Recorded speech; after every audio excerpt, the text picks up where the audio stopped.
found it. Most unprofessional little podcast there ever was. Ain't much else to say.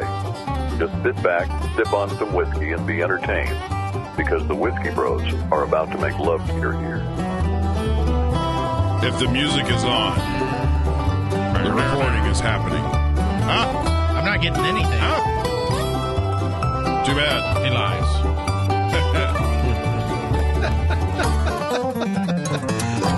He don't get it, does he? Nope. If you can't hear anything, you're going to have to call Clyde.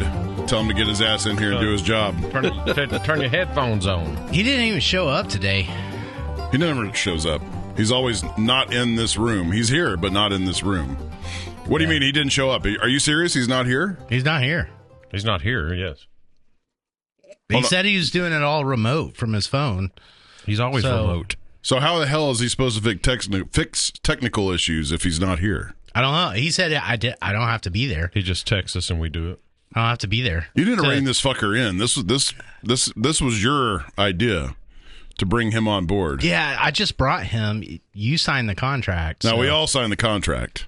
it's like technically it's on you. No, it's not on me. You're like, this guy is great. He really wants to help out.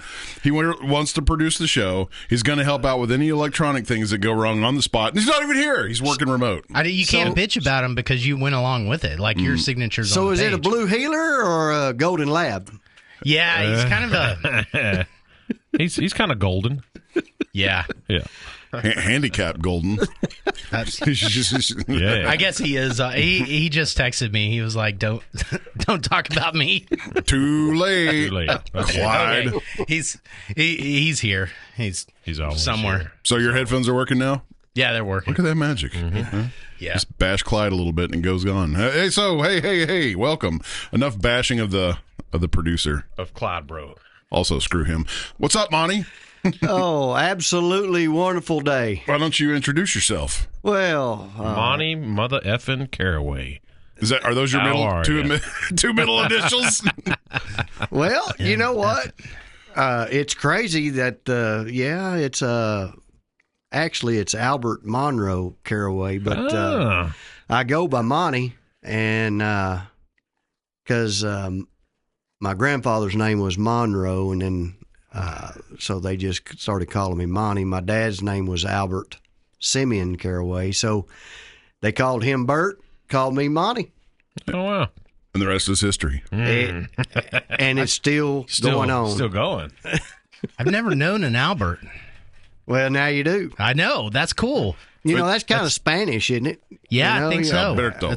Alberto. The dude had the cigars. Albert. The Prince Albert. Prince Albert? Yeah. Yeah, but all your relatives have first names throughout all their names. Yes. What was his last name? Taylor. It was a Taylor? Wasn't the my mom? uncle. What? Could have been your mom's side. Oh, no. No, So dad's side. Takes two to tango, man. Yeah, dad's side. Albert was in a can, you know, and then, you know, we used to call up and tell the skating rink to let him out. Really? Yeah. The skating rink? Good old skating rink. Whispering Wheels. Man. It still smells exactly the same as when I was a kid. In there. Yeah. It's greatness. The same skates, right? Probably the same ones we wore. Yeah, probably. Yeah. More. They've just sprayed them, though. They're okay. They sprayed it. You Yeah. spray them whenever. Yeah, every time you take them off, you know, they spray. They spray Kills them, put bacteria and also works as a leather preservative, Yeah. right? Like just Man. Dude, my That's mouth why is- we're still living, because it's preservative. Yeah, that's right. That's right. how we all survived COVID. We all skated at Whispering Wills. If you put skates on in your life, you didn't get COVID. Well, you didn't really even have to use like skates. You just had to go to the bathroom. And once you were in that bathroom, like if you made it out, you're good to go. Yeah. See, but kids these days, they don't do that. They don't go to the skating rink. It's a god dang shame, bro. They I still know. go. They're just not. Yeah, they still go. You go They up there do? like on a Friday night when they have their skate nights. Does anybody show up? Oh, yeah. Really? Yeah, when my kids were younger, you know, there were still kids doing slumber parties and junk like that there. So, Hey, where's our whiskey of the week? right behind Doc over there. What the hell is it doing way over there? Well, it's empty, and that's usually where the empty bottles go. yeah, but we're supposed to be doing this feature per Clyde. That's right. Whiskey of the week. Here, I'll grab it. You Grab it, Doc. Be nice if Clyde would just come in the door and hand it to us, but no, he's off in his own little room. That's part of the contract. He can't enter that door. Yep. I really don't think he's here. We built a freaking room for him. All right, Doc, show everybody what we're drinking. Or Drank. Done. Drink. Yeah, this is actually a leftover wedding gift from my beloved. Yes. That's a good gift. Yeah. Whistle Pig's Estate Oak Rye, 15 years old, and they I believe this is all done on the Whistle Pig Estate. Like they don't buy it, they don't source it. It's all distilled and aged and poured into the bottle there at Whistle Pig in Was it okay? Vermont. Yeah. So I was going to ask. What was the person you're getting married to the same person as your beloved, or you said it was a wedding gift by your beloved? Yeah, to me. Yeah, in other words, his wife gave it to him as a wedding gift. Yes. I mean, naturally, you from my beloved to her beloved. Yeah, so that's the assumption, but that's not necessarily the case. Maybe your beloved was a different person than the person you were marrying. Good point. And your beloved gave you this gift in celebration of your wedding. I'm lost by 4 degrees now, so That's deep thought right there. I think he's talking about your side piece. You could have had a side piece. We don't call those beloveds. Well, you could. Oh. Depends on how good side piece is. No, they're belonged. They belong somewhere else. Maybe this person was also already married, and so they could be. You couldn't marry them, but they were kind of your beloved on the side. Man, what's he saying about you, Chance? I don't know. I'm just asking. I'm questions. even more lost than I was 20 seconds ago. It's act dumb. Yeah, that's what I'm doing right now. Acting. The show's about Monty, not about about what my. But Sarah did give you this bottle. Yeah. Yes. You know what I bought? You know what I bought my wife for a wedding gift? A gun? A shotgun. Yeah, I bought her a shotgun. Did you get her shells? That's the problem. Oh, hell yeah, absolutely. Yeah. And it's a nice shot. I bought her Benelli. I bought her an Italian. There you go. Italian, right? Yeah, you got to get the Italian shotguns. Italian cars, Italian shotgun, Italian women. There you go. Italian women. Say it. I don't know that she's Italian. Is she? No, she's not. Oh, okay, yeah. I didn't think so. I got 2 out of 3. Yeah, I got 2 out of 3. No, actually, I have 1 out of 3. I don't own an Italian car yet. No. Not yet. So mine's not Italian, but she wants to go to Italy. So does that, is that a kind of a wannabe Italian? Yeah. Or? Yeah, it's a loophole, I think, if you've been there. Does she cook Italian? Does she cook Italian? I do the cooking. Yeah. Oh, okay. So, she can't claim rights based on that. No. She doesn't even do the spaghetti? No, not really? the spaghetti. Okay. No. Yeah. So maybe she just wants to go. And I think, she wants to go to Greece and Italy and spend my money. Yeah. Oh, yeah. I mean, you would be there with her, right? Well, I'm hoping That would be the general idea. I'll be in the baggage at least. At least you get to tag along and enjoy it too, I'd hope. yeah. When will this take place? Well, it's a bucket list, you know. So we got one kid left at home, and then once that one's gone, then it's on. Bucket list checks are going to start happening. Yeah, I like it. I heard you get wealthy, when you quit paying for kids. I believe so. It's kind of like it's a cash flow. It's a cash cow. Yeah. When they move out, and not only do they move out, but you have to stop the tit. You got to turn off that tap. You got to turn the tap off, which is paying for phones, paying for insurance, and doing all those things. Mm-hmm. You have to stop all that. Then the money you start seeing extra money, and you're like, where in the hell is this shit coming from? I didn't know they cost so much. It's just not been coming to you. Yeah, it was there. Yeah. All along. You just never saw it. So you have one at home, but you have 2 others, right? That's right. And both are gone. Yeah, done grown. Yeah. Son's not married yet. My oldest daughter just got married, and but my son lives on his own, take care of his own business. So good. You did something right. Well, does that make you proud as a parent? It's like, okay, I did good. And it makes you proud that they're able to stand on their own and got a good enough job to be able to do that, especially in these times. Yeah, right. I mean, a man make $100,000 a year is barely getting by now. That's no joke. It's wild. It's no joke. Yeah. Yeah, and that's crazy. Yeah. And I can imagine people making 50, 60,000 a year. They're scraping. Yeah. Oh, yeah. Yeah. And then you got a son that's able to make quite a bit more than that, nearly 100,000 a year. He can make it on his own, and so that's good. And then you got a daughter that went to college and got a degree and is able to make it. And then I just got one more, and she's working on her scholarships and things as we speak. Yeah. And then she'll hit that door next year. Yep. Headed off to college. Headed off college, and then we'll. I was always one of these that tried to figure out how to pay for something that you wanted, but have somebody else pay for it. Yeah. Okay. So Yeah. we're in the process of one of my buildings that I own and cleaning it out, getting it ready to rent out, and I'm going to give all the money from that to go towards my daughter's college. Yeah. And just have somebody else pay for that instead of me paying. I don't want to pay for this stuff. Let somebody else pay for it. That's like what we know is like Rich Dad, Poor Dad Absolutely. concept. I've Good read book. that book. That's a Good great book. Yep. Yeah. Yeah. Get somebody else to pay for it. The pipeline. Yeah, we're raising our daughter with full intent on, she may need assistance like all the way across the board until we're fucking dead and gone. Who knows how things will be economically Absolutely. in 20 years? You don't know. Right. It may the $250,000 salary may be scraping. That's right. Don't know, because 5 years ago, 10 years ago, $100,000 salary was like, wow, yeah, you're rolling in it. Oh, yeah. 5 years ago, And it's $1 like, million yeah, you're doing okay. was something. Yeah. And now a piece of property, 10 acres, is nearly $1 million. So you're quite a bit ahead of us. Okay. Having two kids out on their own, another about to be. So what advice do you give? Like Heath, his oldest is 15. It's like, what do you tell him? As right is now. Docs. I don't know why I just threw Boy, me under girl. the bus, but girls. Girl. So I'm looking at you. That's why I threw you under the bus. Just be involved with them. You be involved in whatever they're doing. And what I've learned about girls is they look for a daddy figure for a husband. Mm-hmm. And so however That's you're a bold treating them, statement. That's however you're treating them is who they're going to end up as a husband. Right. So be involved. Be involved. Yeah. And then once they get the husband, make him involved. Mm-hmm. Be involved with their husband.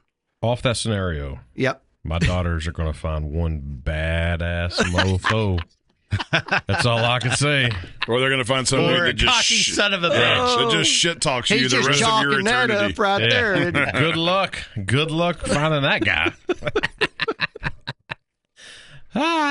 That's Man, pretty funny. but And if will it they takes a find while somebody? to find him, that's okay. That is Oh okay. yeah. Longer the Don't- better for me. I don't Don't have be a in a lot rush. of faith in the world, right? Like, will they find somebody? Absolutely. We've got yeah. God on our side. Okay. And It's like changes the dynamic quite a bit. As long as you teach them to be patient, he's got the one for them. I hate being patient. Dude, when I found my wife, I was done with the dating scene. And this is back then. I was done with the dating scene. Yeah. And then all of a sudden, I'd met her, probably a couple months prior at a party. And then all of a sudden she showed up at a Possum Kingdom Lake at a party that I was at. And, we just hit it off. And I wasn't looking. I didn't care at that point. I'm like, hell, I'll just keep my own money and spend it on myself. Yeah, buddy. Yeah. And all of a sudden, it happens. And that's God. Yeah. And we've been together 31 years, so. It happens. Wow. They say it happens when you least expect it, when you're not expecting, and then boom. And that's everybody, right? Yep. Can't force it. I know, right? It's My wife was highly unexpected to me and to everybody else that a few months later got to notice that, hey, I'm dating this chick. We're like, what? Well, at that time, a female, any female was. yeah. But you weren't at college. You were just hanging out on a buddy's boat. Well, we were actually, it was a friend of ours that owned Pro Cuts, hair place, haircutting. And So had money. yeah, they had money. Okay. Yeah. And so they had built a humongous house out there, and we were friends with them. A buddy of mine that I was real good friends with, we did electric work, and we went over there and wired their house. Took us a couple of days, and we worked our butt off, and it was coming 4th of July. So 4th of July is whenever I met my wife. I'd actually started dating my wife after the 4th of July. I'd met her a couple months prior, but just as seeing her maybe 15, 20 minutes, nothing big deal. Mm-hmm. But then at the 4th of July party, she caught my attention, and we'd worked our butt off for a couple of days out there, nobody there. And then we had walls, and I mean literally 30-something cases of beer that we had for the 4th of July party. It was gearing up to be a big There's no party. sheetrock on the walls of this house. It's just wiring and wood. And we had this stack of 30, I think it was 32 cases of beer. And we were ready to party. We had barbecue grills and smokers. But anyway, she showed up, and because her mom's boyfriend was friends with the guy that I was helping, and so they were all invited, and she showed up, and it's kind of funny. We're down at the very bottom swimming. It's right next to Hell's Gate, so it's in a really high end area, right next to Hell's Gate there, and I'm down there swimming, and she shows up down there swimming, and all of a sudden, next thing I know, majority of the people up top, and I'm still down there just floating around drinking cold beer, shooting a bull with her. And when we get up to the top, I go and make her plate. I make her plate of food while she's sitting yapping. That was your foot in the door, huh? Oh, that was it. And listen, how did I come? I was not that person. Yeah, I wasn't. I'd never made anybody's plate. I was not that person. Yeah. So how? I mean, you didn't know what you were doing at the time either. I was love struck. Yeah. Okay. I would call it love struck baby. Was this the first time you'd met her?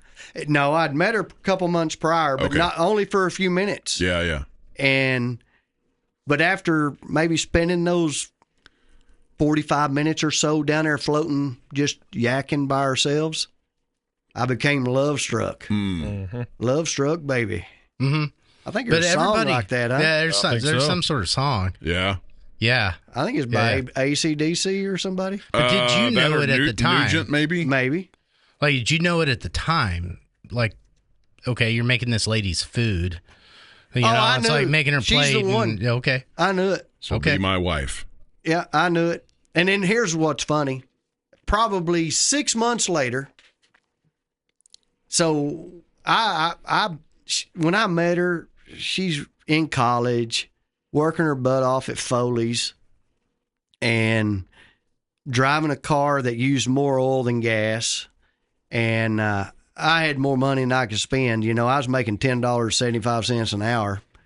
I had more money than I could back then. Yeah. More than I could spend. I made my own truck payment, house or apartment payment, and had more than what I knew what to do with. So I got tired of her putting more oil in her car. I mean, every time I'd pull over to her house, she's got the hood up and pouring oil in the engine, and I got tired of that. So said, "Excuse me, let me lube you up." Yeah. So one day while she was at work,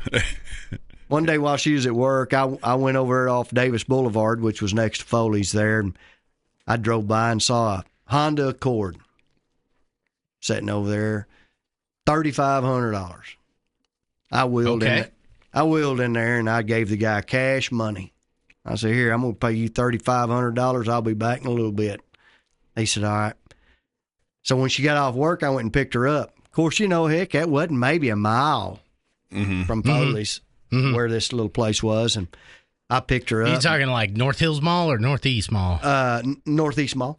Yeah. Okay. No, it's North Hills Mall. The North Hills Mall. Yeah. Okay. North Hills Mall. Okay, you're right down Davis. Yes, Yeah. right down Davis. Yeah. And I drove her by there, and I said, "Man," I said, "let's pull in here, see if they got any good cars." And she said, "Oh, okay. You need a car?" And I said, "No, I don't need a car." I said, "Just looking." Went in there and walked in there, and that guy recognized me, and he handed me the keys. I handed her the keys. She said, "What's that?" I said, "You got another car out there." I said, "You can give that other one back to your daddy." And so y'all have been dating for how long? 6 months. 6 months. Okay. Yeah. That's wild. Then you bought her a car. I bought her a car. I didn't buy my wife a car until we were like 3 years married, but damn good man you are. See, Well, you had I money knew when it, you got though. married. We didn't. I don't know that you had. You thought you had money. Oh yeah, when you got I married. had disposable money because I was making $10.75 an hour. I mean, that was a That was like $5 more than yeah. So minimum wage. right. Yeah, that's wild. So y'all been married 31 years. 31 years. Wow, That's crazy. Would you have done any of it differently? Absolutely not. Yeah. I married the right one.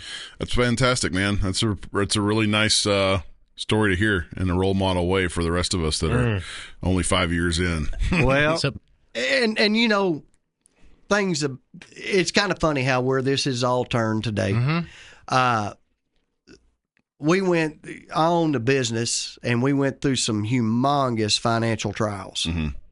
And they say majority of divorces happen because of finances. That's what they say. Yeah. So she stuck with me through that financial trial, and it was big. And the only thing that got me through that was reading Job, because Job, in my mind, was the only one that had it harder than I did. That's the only one I knew had it. No, I'm sure there's a lot of people had it way worse. Sure, but that's the only, because that's who I was. Like, these are tough times. It is if tough. you're relating with Job. Oh, yeah. It's Like tough. that guy. Yeah, he that went guy. through it. Yeah, he went Yeah. through it. Yeah. He went through hell, but yeah. And his buddies gave him hell. What was the outcome of the Job story? So That's deep. It's funny. The outcome of the Job story is exactly how God works. In Job, it's funny you asked that. One day, when I got out of my pickup, I was in the middle of that trial, and I shut the door, and I hear the voice of the Lord say that just because at the end of Job, it said he blessed him double. Now, he had done lost kids, land, money. He had lost down there everything. Yeah. Pretty much, yep. And was sick and he had went through hell. It was. Yeah. And one day I got out of my truck, and when I shut the door, I hear that the Lord revealed to me. He said, just because that's the end of the book of Job doesn't mean that was his last trial. He said he just knows how to get over the trials now. Yep. It's So- like the lesson there was Faith. yeah. And perseverance. Yeah. So That's the it end of was the a book mountain. of Job. It was a mountain to Job. Yeah. The rest will seem like molehills, no matter how big the trial, because we're all going to continue to go through trials for the rest of our life. All of us. Yeah. It's just life. It's like eventually we're going to die. Yeah. Yeah. Probably after Which is some going to be better when we leave here. But protracted illness. we're all going to go through trials. And once you go through the biggest trial that you have ever been through, and you keep the faith that Job had, the rest of the trials will seem like molehills, because you won't give a crap about what you're going through, because you know That's rather deep. whose you are. Yeah. It's rather deep. It is deep. That's the way I like to approach life, even if you're not biblical. It's a really easy way to relate to. Like, I just got to make it. Yep. And what's on the other side will be a little bit easier. Yeah. Life never stays the same. Yeah, exactly. The only thing you can count on is change. And taxes. And taxes. Yeah, for sure, taxes. Change in death and taxes. Well, Yes. and taxes, that's funny. People, we just celebrated 4th of July. Yeah, that's right. Yeah. About freedom. Yeah, over a 3% tax on tea. No. We're celebrating freedom, but yet somehow our government has manipulated everything to where we are slave to taxes. We are. We own nothing, and we are a slave. Isn't that wild? And I disagree with your statement, because what you just said was the government manipulated us. I don't think they did. I think our problem is we allowed our government to do it. Yeah, that's part of the problem. That's the real issue. Well, it's like at frog. some point in time, we got tired of fighting and just said, It's the frog in the water effect. We were the frog, and they were the heat, slowly heating and it they up. were slowly heating it. That's right. And people were having. That's the reason why they created 4th of July, so that we would focus on the freedom that we actually don't have. Right, exactly. Death by 1,000 little cuts. As they're turning the heat up, Yep. and taxing the hell out of us more. Oh, yeah, on everything. So, who was the frog? We are. We are the frog. I know, but I think a lot of it. A lot of it happened before I came along. Baby boomer generation was the frog. Yeah. But even Well, before when I say we, I meant humans. Yeah. Not us at this table right now. Right. Well, the problem is with resistance like that, you better have the power in numbers. Because if it's 5 of you saying, I've had enough of taxes, I'm going to go take up arms and take on the government, it's going to end pretty fucking quick for you. Yep. You better have a lot of people convinced and on your side when you're ready to ambush. Yes. Yeah. Sometimes you got to be a martyr, though. Yeah. That's true. The first martyr is the one that goes in the books, into the history books. Yeah. That's true. Yeah. I need some more whiskey now that we're talking about government and Seriously? taxes. Come on with it. Have you had any of this Still Austin yet? I have not. You've got to have some of It's that. fantastic. Open that up and top our guest off. Wait, you still have some in your glass, sir. That's blaspheme. If you we don't mix. Me too, but I got you. We got this. And got this. while we pour, when we come back from this pouring segment, Monty, we'll get into your history. You tell us how you came to Decatur, and then from all your stuff that you've been into since then. We'll pass it around that way. Okay. But then also while we wait, this pouring is brought to you by Virgil Leather, our merchandise company for the podcast. Hey, I like that way. It's a good segue. If we're going to say this pouring is brought to you by, he can start buying our bottles of whiskey, I know, right? too. That'd be even better. What did you say? Make somebody else pay for Make it. somebody else pay Absolutely. for it. Virgil Leather, Yeah. if you buy our whiskey, we'll... Well, they are paying for our merch, so... Yeah. Virgil Leather. right anything. there. You want Whiskey Bros it on says anything? Whiskey Bros. It doesn't say Virgil Leather. Doesn't say- No, he's showing them the logo. Yeah. The hats have Virgil Leather on it. Yeah. There you go. There's That's the right. hat. That's right. Anything you want, they can do it. They do Look 'em a up. great job. Do Google it. you want to pour this or what? Yeah, we'll pour this. It's a good So- whiskey. So I'm not quite done. Like, All right. how do we get in this hot water? Dang. We quit. I don't think we got in the hot water. I think this is just my opinion, which is not worth a lot, but I don't know. That's an opinion nonetheless. That's the right? reason we're on this show, man. Absolutely. We all So- respect you. Yeah. So my opinion is it's what created the hot water, what created the heat for the water was greed. Mm-hmm.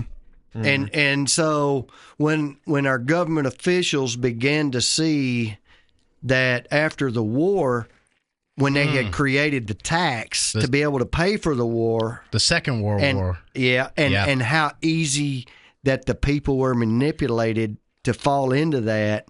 I believe the greed from them, and listen, it's not one party; it's both parties. Oh, yeah. and They're all the the greed from them is what created the heat for the water, and the people were so celebrate that they're still living life because it has not hit them yet. Yeah, they went through the 1950s. And then the government turned the heat on slow. Mm-hmm.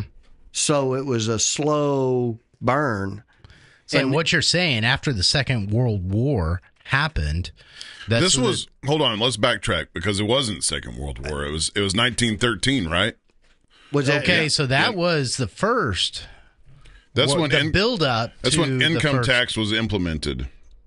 Okay. And it was for war purposes only, correct? Yeah, that was not. I believe that's the correct. First World War was not happening at the time yet. Not yet. Yeah, that was 1914. 1913. Oh, yeah, Okay, that was yeah. income tax. The modern income tax system was established with the ratification of the 16th Amendment on February 3rd, 1913, allowing Congress to levy taxes on income without appropriation among the states. Okay.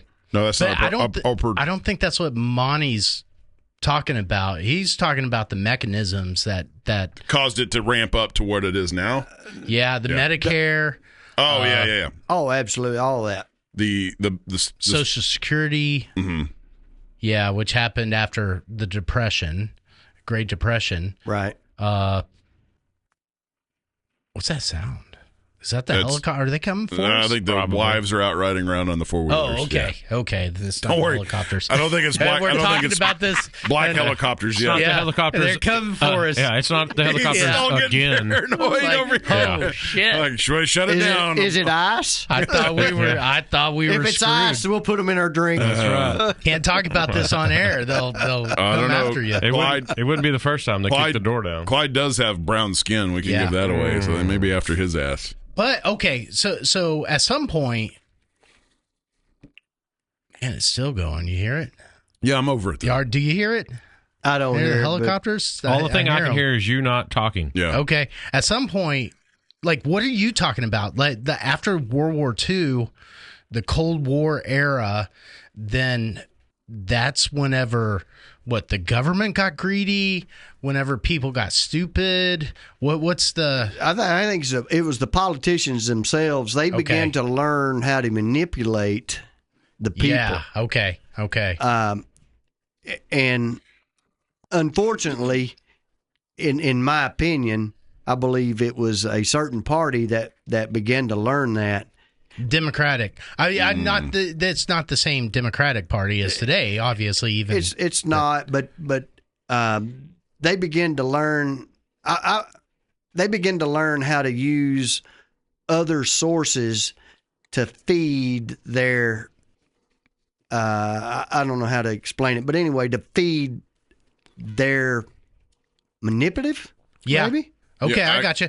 So what I'm thinking and what I'm feeling as you're saying that is this breakover era after Kennedy dies and And who Johnson. killed Kennedy? Johnson comes. Is it Johnson that comes in? Yeah. After that, and then on to Nixon, and then Let's stop there because I think Kennedy was a fantastic president. Absolutely. I think he was one of the last greatest. He was ones. wanting to change some things. He knew some stuff that was going on. Well, What did we're he? talking Yeah. about here, he knew it. apparently So that's true. When is the Yeah. last time that you have heard a president espouse the quote of "Ask not what your country can do for you, but ask what you can do for your country"? That's where the turning point happened. They killed him. Now we have both parties that are completely guilty on subjugating voters into dependency. Yeah. Absolutely. Okay. The more they keep you dependent on them, the more you vote for them because you forget. Or you're not just forget. You have been born into an era where you don't know self-sustainment. You don't know freedom. Yeah, that's where we're heading. Yep. You don't know how to do it on your own. Yep. So, but And there's no consequences if you don't now. True, Because there's no like back in the day, our parents, they had to work, they had to do this, or they didn't eat, or they didn't sleep in their house, or they didn't. Nowadays, I don't want to go to work. It'd be So when fine did because the that government change? will give me all I need. when did that change? I'm not 100% Probably sure. when like, he's- exactly We didn't get when, the but- memo. Yeah, right. yeah. We didn't get that memo. That's for sure. Yeah, I know, right? It's maybe in the 90s. Maybe, I don't know. Well, I think our Hispanic demographic is legal ones. They're slowly figuring that out. A lot of them were lured over here under the guise of, hey, here's these things. Look at all these nice shiny things we'll provide for you. And as those not only Mexicans, but other. I think the Hispanics are catching on faster than the okay. black community. The black community is there. I think first era of Trump really like helped wake some of them up. Like, no, it's shaking them awake. Like, you have been lied to for a long time from one party in particular. That here's all these shiny, pretty things, and vote for us, and vote for us. You'll get whatever you need. I think a lot of people from those demographics are figuring that shit out. And as generations get older, the more they're keen to it. Now hopefully that trickles down into younger generations. I don't know. I think that's right, because when you're young, if somebody offers you a free phone, you're like, shit, yeah, I'm taking a free phone. Yeah. Or I'm just using that, but free anything. So you're not talking about Obama phones? I would never talk about that. No. Okay. I don't even know what you're talking about. Yeah. But who's Obama? Yeah, as you get older, though, or healthcare. Yeah. Yeah. Exactly. Or college. As you get older, you realize there ain't nothing free. Yeah. I'm taking that free shit, but Came from either Somebody's myself paying for or now that, what's the thing with Big Pharma right now? We've been paying triple for our pills so other people can get it cheaper. That's been no secret, but people are just figuring it out. Exactly. Yeah. All these people that got free phones, somebody else is paying for that, I can promise you. Yeah. Because you know our politicians ain't. And somebody else. We're looking at somebody else. Exactly right. So when do you think it was obvious that the gig was kind of up? As far, not that it's been up, because they just keep on. Well, I just think that Trump was able to be the one to shine the light on it.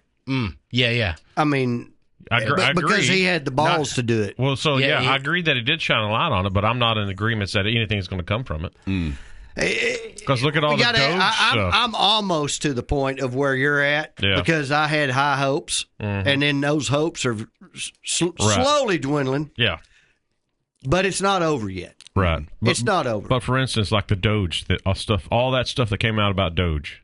Well, there's name people. one thing. Yeah, there's some people being arrested for it. It's just not out there. I think with time, you got to Google it and research it. Yeah. But yeah, there's a few. The big ones haven't. Of course. The big names have not. You're right. But I'm not for sure in that. And this is where my hope comes from. My hope comes from the Lord. But this is where my hope comes from. Is that everybody they got to have all their I's dotted and T's crossed before, and then they got to present. Get thrown out. Yeah. And then they got to present that solid, hardcore evidence. Yeah, that's true. And that takes, and the higher they are, the more hardcore it's got to be, and the more solid it's got to be. So I think it takes longer for those, but who knows? Right. I mean, listen, my elevator's going down, and I don't like it. I think you're right, though. I think they have to have their case made, otherwise, because the powers that be are really powerful, and otherwise it might be ineffective. Absolutely. Right? If they make a half-hearted attempt at being these crooks, they're taking your money, they make a half-hearted attempt, and the crooks are just going to say, are going to change the game. That's not going to be effective. Look at P. Diddy. Yeah. Yeah, okay. Yeah. I mean, there's an example right there. Yeah. We know he's guilty. Yeah, and the only thing he got charged for was like the two lowest things on the list. So did he pay somebody off? Oh, probably 100%. Or it got to a point to where other people were going to be implicated. Those people we're talking about up here that can do all that. They were like, okay, we got to stop this. Absolutely, it's the whole Jeffrey Epstein light. Like Absolutely. It's just a light version of that, and it got to people. It got to the point where other people were going to be exposed, and it's like, oh, tap the brakes. All right, put them back out on the streets. We're good. Absolutely. Yeah. So what's crazy is that's in the back of everybody's mind. Okay. So when I heard the P. Diddy story, I heard, crap, I hope they don't dig too far. No, right? That's when I heard it automatically in my mind, I was like, don't know this. I wonder what the jig is. It's like there's something up with this. Yep. And everybody I've talked to has thought that. So also, every time I see something like this, and this is exactly what I started thinking about after about, 3-4 months into it, I always looked at it and said, okay, why are they wanting us to look at P. Diddy's stuff? Yes. What's happening over here? Absolutely. There's always a distraction. Yeah. So was this the plan all along? hey, did they pay P. Diddy off? Yeah. Did they say, hey, listen, man, we're gonna make this huge freaking thing. We're gonna say all this. We're gonna let you off. You're gonna get busted with having a prostitute, and you might have to spend 3 or 4 years in prison. Probably not even that, but yeah, maybe, or probation, or at home, whatever that's with an ankle bracelet that they cut off. But meanwhile, while we're doing, it just keeps getting better and better. That's right. That's the world we live in, though, because of all this. Hey, can we do that? Yeah. I mean, can we do what? I mean, if we get caught doing something, can we, just act like they do and cut our ankle bracelets off? If you have the money or the people, yes, I think you can. Yeah. So no, we can't. So no, we don't have the money, do we? I think our faith in the mechanisms of justice is broken. 100%. Absolutely. I think our faith in all institutions is broken. Our broken is broken. Only one for me is not. And that's God himself, because he's the only one. Yeah, it's not an institution, though, right? I mean, it kind of is. You stop and think about it. Yeah. Kind of is. I mean, it's the institution. There are plenty. Yeah. No, they're godly. They're religious. I didn't say nothing about religion. I'm not connecting the two, right? Yeah. Religion's an institution, 100%. 100%. Oh, that's a cult. So that's not what you're saying. Yeah. Religion is a cult. Yeah, you're not saying, okay, so, but what's an institution? An institution, the way I see it, is a group of individuals that... He has a group. Well, yeah, are they called popes or bishops? No, it's called the Son and the Holy Spirit, and then he's got about 10,000 angels, bro. That's a group. Oh, you're talking about the Lord. I said God. Yeah, but only 10,000. No, but that's what he's just got that's on standby. All he needs. That's all. He don't even need that. He don't even need that. When I think of institution, I think of something that's uniquely human. Yeah, man-made. Well, we are made in His image, so I mean. Okay. I don't know where we're going with this. I don't either. I'm just asking. I just like messing with Doc's head. I don't know that God. That's. It's turning red on top. I know. I see it. I don't think God is an institution. No, definitely not. No. I think he's a deity. Yeah. If anything, institutions have kind of muddied it. Yes, for sure. Man's relationship with God. Institutions have 100%. roots. They've got roots into infertile soil. Right. It's like going back to, I listened to a podcast on the Tower of Babel. It's like, and then even there's Jordan Peterson. I listen a lot to Jordan Peterson, but Tower of Babel and its roots in Cain and Abel. Absolutely. Okay, so it's right. Like those roots run really deep. And here's the thing. I mean, it goes all the way back. I mean, it's funny how this is all gone in a circle. Mm-hmm. It goes all the way back to who did the Lord say had control here? Okay. I don't know. Us. Who? Not us. As an individual? He said the devil had control here. Yeah. So that's a theory, right? Like we currently reside in hell. You're exactly right. And we're just in what I see. Or what do we see around us? Well, I don't know. Pain, misery, suffering. Some good, some bad. But when you become His, the pain and all of those things, like going back to what I just talked about, going through my hardest time, when you put that faith there in your Creator, then that erases that pain. And I'm 100% with you. I believe we're living in hell right now. Yeah. But we have the choice to be able to be in. We have a Creator that loved us enough to be able to have faith in them to get us through the hell that we're going through. Purpose. Purpose gives you the purpose. Absolutely. And it's an eternal damnation if you fail to make that. You get reincarnated again. And you're, poop, right back on Earth. You're exactly right. Ain't that, mate? Nate? Ooh, Nate. Man, now maybe this time you're born into Chinese slave labor digging rocks for cobalt for electric vehicles. Hey, kind of back to, like, but those guys don't Hindu- get taxed. Well, okay, yeah. Valid point, bro. That's That's the communist side. yeah. What I'm constantly amazed at is the stark difference between our hell and, say, the hell in San Francisco right now.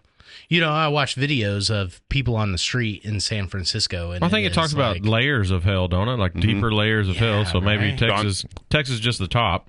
Yeah, obviously. It just feels like hell because it's hot as balls. Yeah. Well, not this summer. Thank the Lord, it was 74 degrees today in July. Raining. I cannot believe we are not sitting around this table bitching about the weather in July. It's been great. Talking about we are not bitching about the weather. Yeah. And we're getting ready for a reunion. I know. Oh, yeah. That's when it's going to show up, though. You know, that's when summer will be like. We're going to wear jackets in reunion. No, I don't know about that. That has happened before. I remember in 2010, I was in Montana in a heat wave talking to my buddies here, and they're like, we're all wearing jackets tonight at reunion because it was one of those weird lows that just stuck over.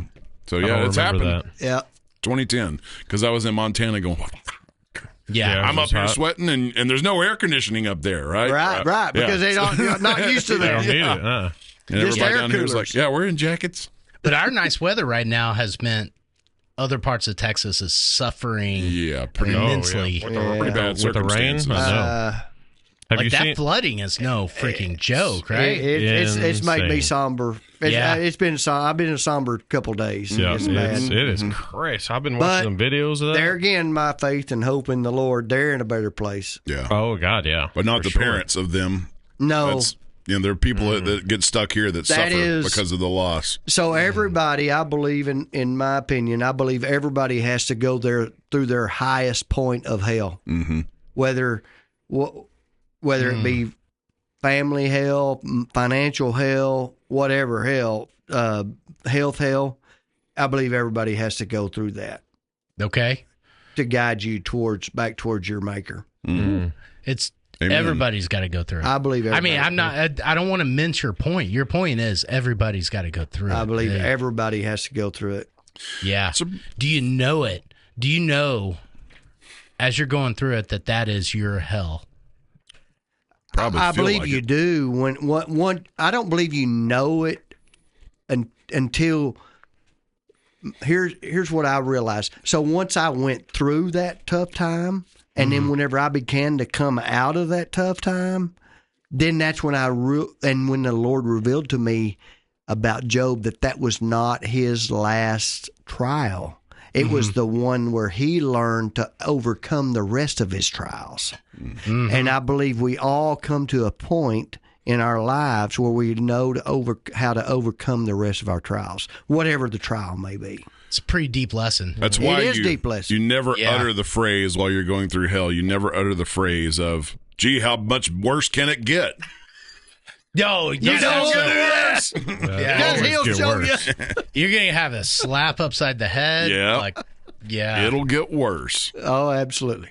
Have they found all those girls in South Texas yet? Not all of them. They're still missing. So the ones they have found, what's the situation? 11 girls and 1 counselor is still missing. The ones they have found, alive or dead? I don't know. Oof. I don't think they were all. A lot of them are dead. Yeah, I don't think all. They have found some that were 30 foot up in a tree. Yep. So that means the water receded 30 feet before they found them. Well, they said the biggest was anywhere between 24 and I think 27 or 30 feet within 45 minutes. Oh, that's how fast it rose. Yeah. Well, it was it was the middle of the night. They had no warning. Those camp counselors were saying and we then were they waking didn't up have to no water. cell service because they couldn't get and all these oil companies have these nice antennas on these trucks that you could receive cell service anywhere. Mm-hmm. Why don't those camps have those? Or I mean, Starlink. it's not that much money. No, it's not. Or a Starlink. Now, Starlink. Starlink. Yeah. I've been looking at. I was researching that today. So I may get freaking some. badass. I may get it. That's what's It here. is. That's what's It here is. at the studio. I'll talk to y'all afterwards. Oh yeah. Yeah. Oh, yeah. You can sign up through me so I can get a free month. Please. Absolutely. Hell yeah, I'll do it. I have two. I have the Starlink Mini now that you Well, that's what I was looking at pop today. that thing on yeah. top of your truck and just take off with it, and then you got internet wherever Is you that go. just as good at your house as it would be anywhere, Yeah. or what? Anywhere. I'll talk to you. Okay. Yep. Yeah, middle of the Sahara. You were talking Free about advertisement for Starlink. That's right. Speaking of Sponsorship. Starlink and SpaceX and Elon, did you see that he's like, we're talking about politicians and both parties having issues. Well, he's fed up and he's now started the American Party. He told him, he said, I'm going to start my third party. How do you kind of level?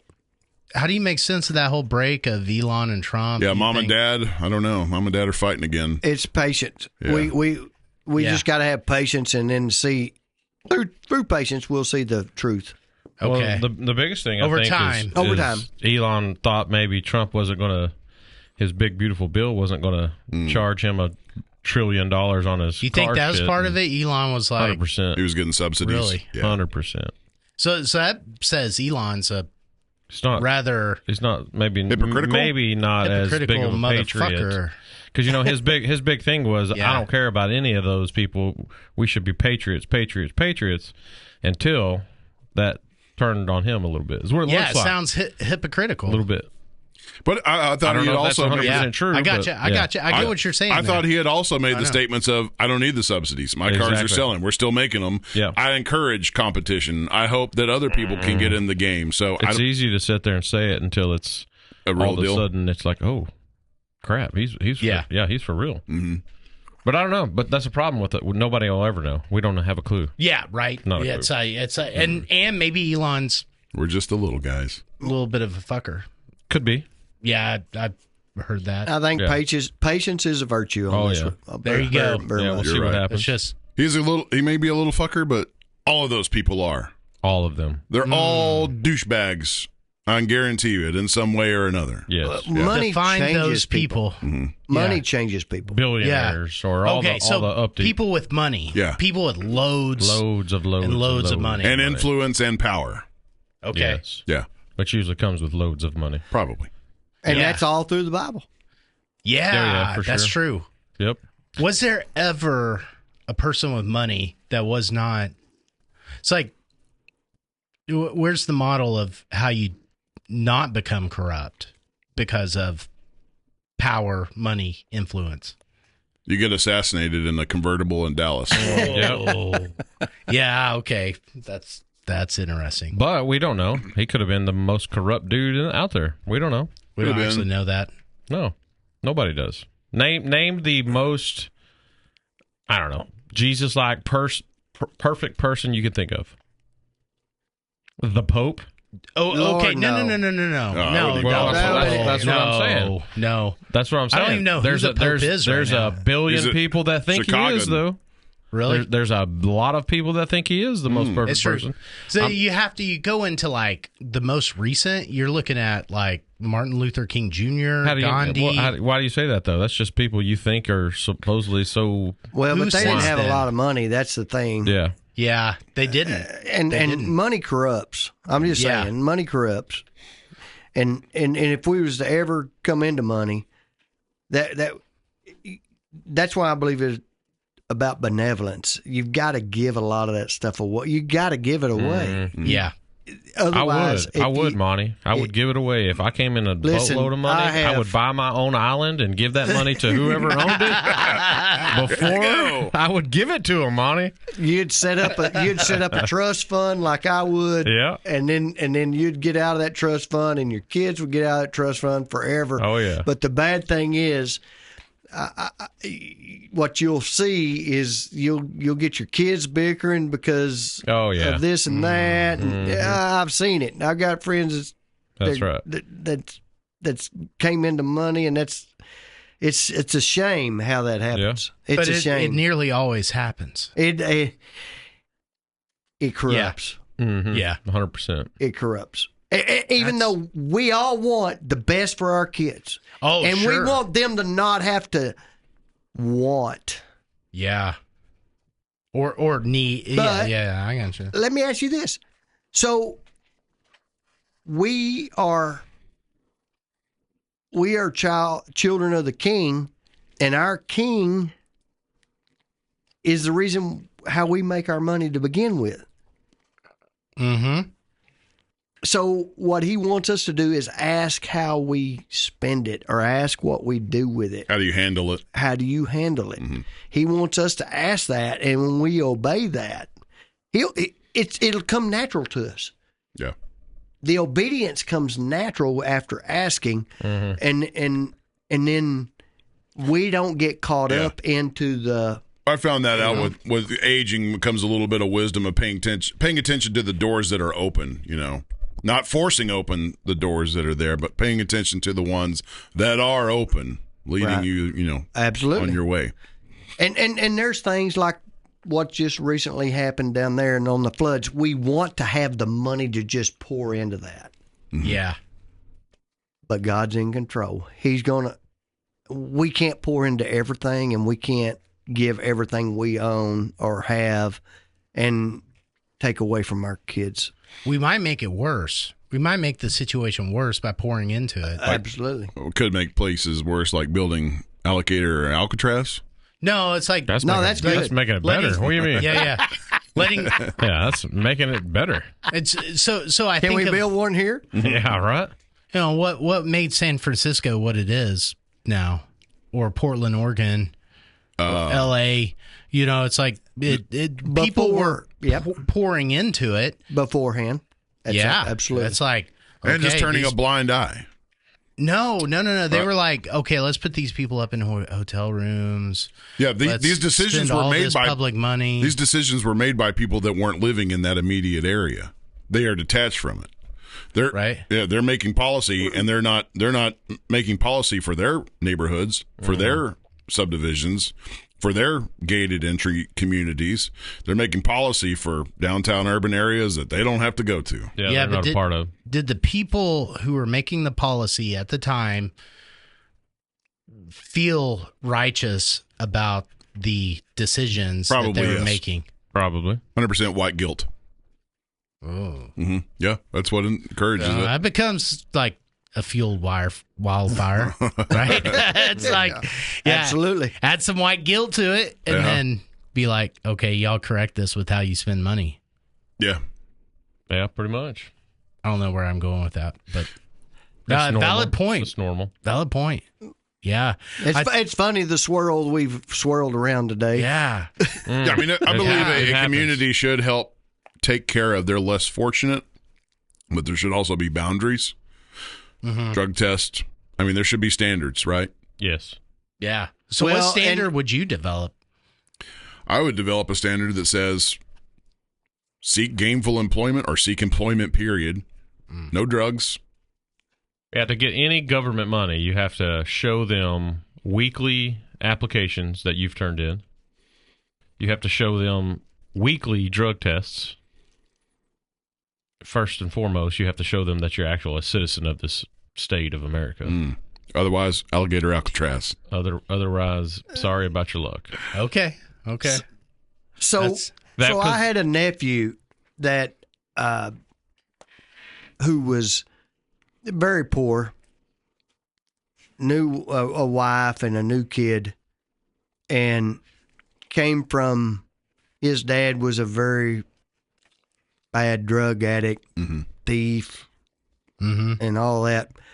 And the dad lived in his mom's house with his mom, and then they lived there as well. So there were 3 generations living in the same house.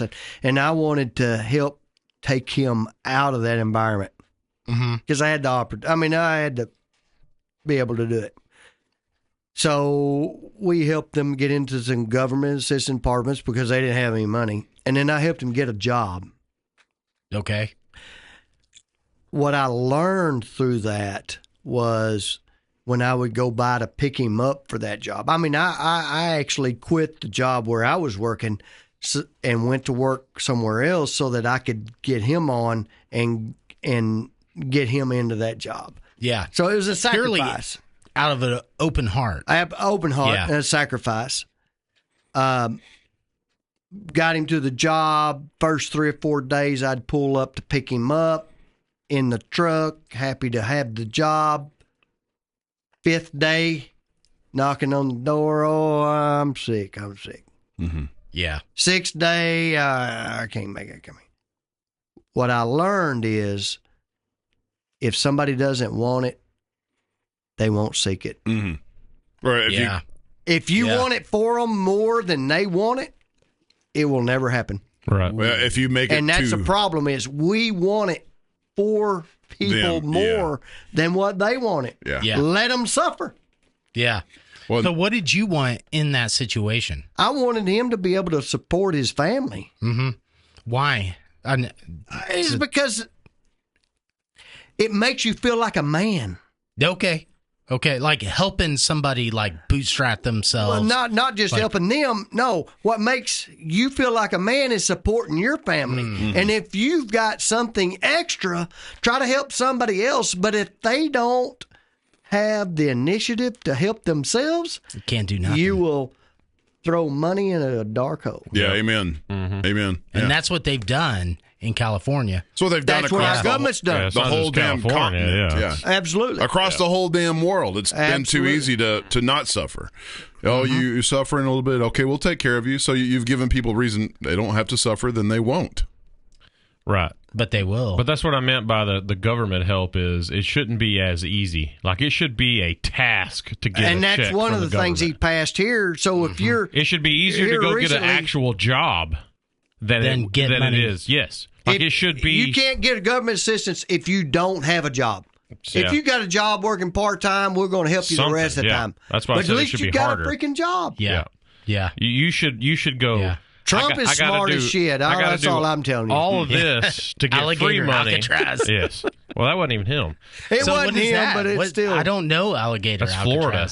Is that? Oh, you don't know that? I don't know it. Yeah, You what's haven't that- seen this thing? What's that? Yeah. Look at what's that dude's name? Who's Ron DeSantis. Ron DeSantis. Yeah. Oh, governor of Florida. Yeah, it's a detention center for the illegal immigrants. Okay. But there's one way in and one way out, and it is completely surrounded by alligators.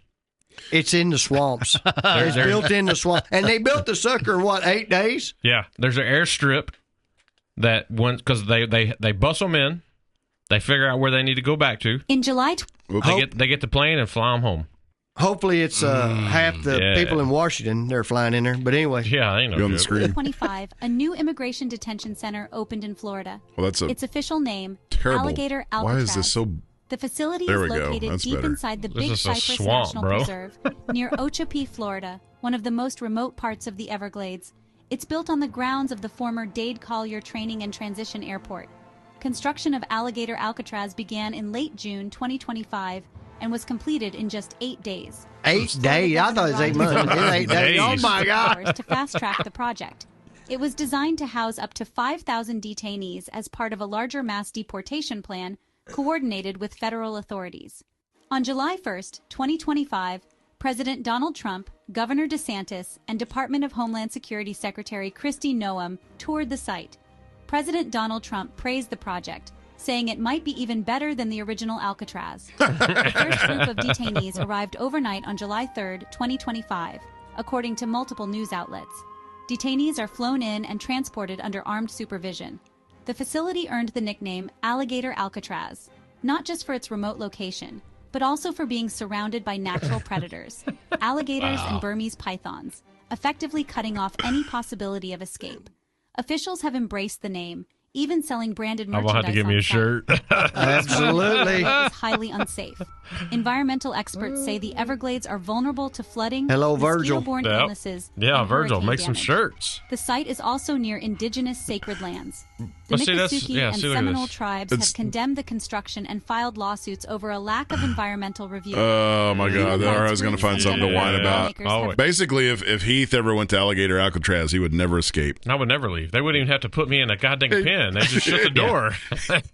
This is a rational fear of alligators. Yeah, I'm not leaving that. Do you have like place. reoccurring dreams of alligators? No, Or- no. I just Where did this fear of these animals come well, from? so I'm a pretty savage guy. I'm pretty badass, as you all have told me, and Nobody tells you that. it's You just, tell yourself. It's just one badass giving another badass its props. Like they've been around forever. They're dinosaurs. So have cockroaches. And Well, I give cockroaches the props. Not as They've much survived. as alligators. Yeah. They have. Yeah. But I want to know who said you was a badass. I'm just asking everyone, the question. Monty, everyone. Look it up. I don't ever hear that, There. Monty. Do you? Do you hear I've anybody? not heard it. Do you? When Heath walks out, do you hear anybody saying, "God, he's such a badass"? Yes, yeah. you do. You Maybe the know chief. it. Maybe he's the only one. Maybe the beard. He's got a badass beard, but other than that, is there any more of that still lost? In the yeah, world? there's plenty you like more it? of that. You like bro. that, Monty? No, I don't like it one bit. No, that's good stuff. In the scope of what we're Still talking awesome. about, like, I know you haven't yet. Have you seen Squid Games? Have y'all watched any of that? No. Oh my God, it's so good. It's a Korean fictional show. You'd hope it's fictional. It's Korea. It might not be. Might as well. Yeah, bro. But anyways, North or south? south. No, I'm The good. first was good. I didn't like the second. Okay. So this is on Netflix. Yeah. Okay, so It's on Netflix. the overall point of this is, I think to me, like Squid Games is the perfect showcase of why true democracy is not a good thing. That's a Why? But we're a That's a republic. deep proposal. That's Bingo. crazy. Now, here's the thing, but everybody wants to argue that we're a democracy, especially the other people on the left. We're a democracy. No. That's because that's We're- all they've ever We're a heard. Democratic Republic, yeah. And there's a Absolutely. reason for that, because democracy is mob rule. At any given point, if you piss enough people off, they will vote your ass terminated. Yep. yeah. Yeah. And so that's fatalistic, right? A true democracy but is in fatalism. our situation, you can like get in there. You can be in there for like 40 years, kind of, accrue all these like, And I don't like it. these payouts. Yep. That's construction companies paying you for like projects and stuff like that, and you just stay in there and That's cronyism. forever. Yeah. Right? That's cronyism. Right. Yeah. Right. Yeah. That's our current situation. Yeah, crony capitalism. What allowed Pelosi to kind of Yeah. be That's Nancy Pelosi, man. there forever? She may know how to use her mouth in more ways than one. I don't know. Well, Maybe say, the tongue Yeah. too. or She got other a forked tongue, I'm sure. Yeah, Oh, yeah. definitely. She is a seed spawn of Satan for sure. or other cronies. Or others, yeah. There's cronies on both sides of the aisle, 1,000%. Absolutely. Mitch But McConnell. we're not a democracy. Mitch McConnell. Yeah. All of them. Yeah. Yeah. I think all politicians need to be fired today. Is Mitch McConnell, he hasn't retired yet, has he? No, but he's probably on his way out, I'm sure. God bless, Somehow. they need Yeah, to do he's a little loopy. Did you see the video where he just froze up? He's in the Yeah. giving a little press And conference he's had a just black eye or two here and there. probably got that from Pelosi. Now there's a conspiracy about the black eye. There he is. I don't remember what it is. Got it at P. Diddy's party? No, not his black eye. Oh. There's like numerous politicians. It's the left eye, black eye conspiracy. It's the skull and bones. Yeah, that's Yeah. what I was trying to think of. There was a movie about it. Yeah, the Skull and Bones It's something Society. like that. Yeah. Oh. Which Because President each- Bush was, Definitely. and first president and second President Bush are really high. Oh, yeah. And then the sorority or whatever you want to call it, the evil part is there in California. Hey, we might be getting George W. on this podcast. Not a joke. We're gonna try. Not a joke. We know people. There is a path to getting that done. That's right. Something tells me I we're would talking ask about skull I and would bones, ask I would ask the most Like, hey, bro, how tight were you with Osama bin Laden? I mean, I would ask the most nervous question that he could ever receive. I mean, like, but what do you think that is? Something about Dick Cheney. I would Yeah. ask about Skull and Bones. yeah. Oh yeah, I would damn sure ask. Tell us about that. your secret societies. Yeah, tell us about that. Yeah. yeah. It's like Maybe you can get it. I used to do a good George W. impression, but I can't anymore. It's been too long. There's been too many presidents since then. too many. So buzzwords. I met him. That's Him and Roger that's like De Williams. Niro. Him and Roger yeah. Williams. Whenever George owned part of the Rangers, Texas Rangers. yeah. I used to do work for Roger Williams Chevrolet, and it was actually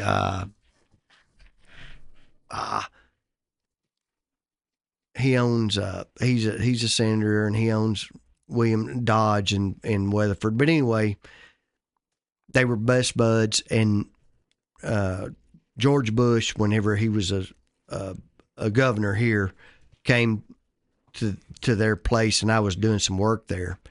And it was Roger. It was, what was the dad's name? But anyway, I got to meet him. Yeah. In that scenario, and back then, we don't know. We're starstruck, and Oh yeah. You're glad to meet a politician, and I kind of idolized the man at the time. oh, absolutely. Yeah, like chances are you're not going to, unless you're Joe Rogan or Theo Vaughn, it's going to be hard for you to broach those questions. Well, and I didn't even have a clue Yeah. about any of that back then, because I did not do any research. Yeah. And once I started doing research and started realizing a lot of stuff, lots of things, my opinions changed on a lot of stuff, and began to open my eyes to a lot of things that I've never really realized. Yeah. Which is where I'm at today. But no, it's I don't know. I don't know. I don't know how to say it, but anyway, it's something to figure out whenever you find out where they came from. Yeah. And then decision they made, and then things that happened during their presidency. You're like, those have got to be connected. Mm-hmm. Yeah. Yeah. And if that makes sense. Oh man. And you just start putting the dots together and carrying it backwards. And it's like, it goes back through Obama and Clinton, and then George W. Bush, and then the other Clinton, and then George H. Bush. Yeah. It just keeps going back and back and back. And like, there have been elements and that that's have where been it driving. shows you that they're tied together. Oh, yeah. Yeah. Everything. Well, they're is tied always together. out carousing and slapping each other on the butt at public events. I mean, the Clintons, the Obamas, the Bushes, all of them. It doesn't matter what party they're from. No. They put on a good dog and pony show whenever they're debating. Absolutely. But in the end, so is Kennedy the last honest president? yes. Oh, That we think, anyway. I know, right? Right? I don't know. Yeah, that's. Let's get off this politics train. It You feels only give dirty. some warning salsa. Yeah, that's what I'm True. talking Yeah, I was going to about. say, well, there was another segue. I was going to say get off the politic train and onto a train. I don't know who had that note up there.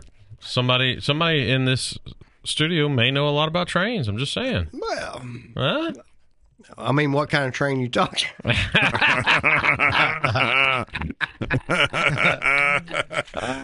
Okay, the metal train. The all metal of them? train. The one that goes down the track. Yeah, the one that goes toot toot. Thomas, Thomas the train. Oh, Lord. How long you worked for the railroad? I have worked for the railroad for 11 years. Okay. Loved every minute of it. Spent 16 years owning my own business and sold out because I got burnout. Mm-hmm. And there was things that I learned in construction that I did not I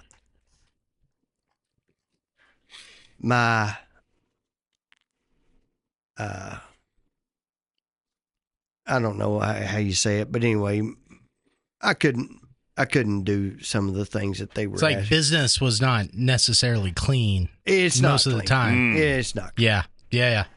And then to get some contracts, you had to do some of those things, and I've not. Yeah. I think back to My Shawshank morality Redemption. would not allow me to participate. You mean the construction world is not comprised of the world's finest and most upstanding people? I thought when I first went into it, Yeah. I thought, I'm a Christian and I'm gonna do good. Yeah. Oh no, Lord! there's- When But you in get the world of public contracts, There's some degenerate so motherfuckers. you get some. Construction. They give you some little small things. They pull you in by the little small things, and then when you get towards the bigger things, then they want to do some of this manipulation, and I'm like, no, my morals will not allow that. yeah. And they're like, okay, you don't get it, okay. Yeah.